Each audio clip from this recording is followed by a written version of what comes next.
All right, guys. So as part of this Smith & Wesson series of basically initial inspection, disassembly, and now I'm kind of going through some of the other inspections. So for this one, we're going to do your yoke, Endshake, and alignment check.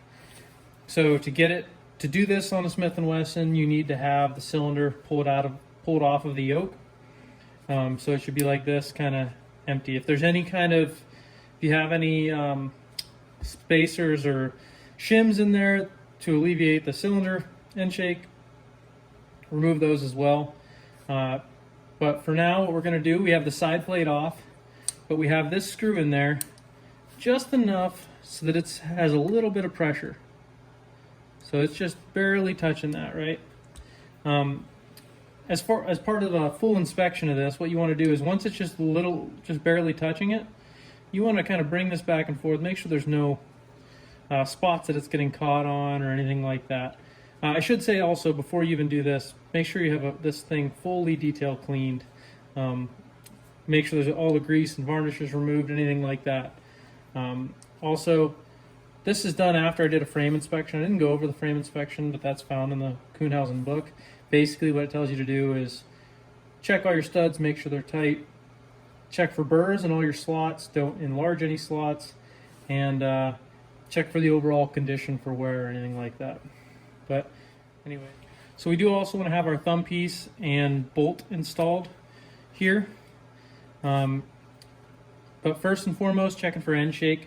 You're going to close this, and I like to hold it right like this, and you can actually set it down on the bench if you want. Just put light pressure on it with your finger so that it's held tight to the thing and tight to the frame, and then see if you can wobble that back and forth at all.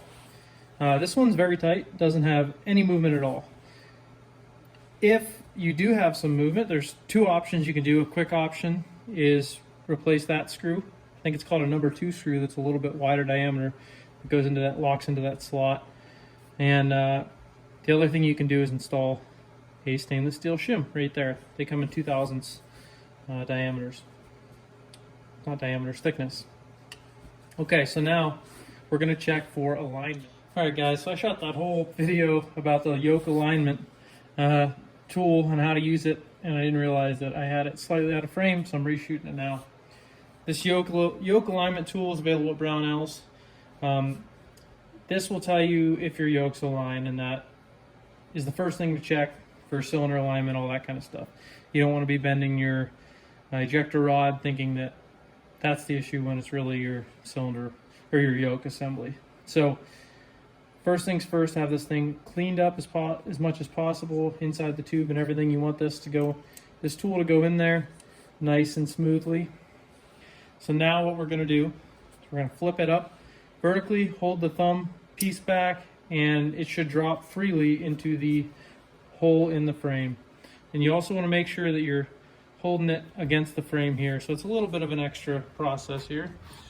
But so see how that goes right into the hole without any resistance? That means that this is properly aligned. But anyway, that is how you check your yoke alignment on a Smith & Wesson Revolver. If you have any questions or any tips you want to add, please leave them in the comments. Thanks.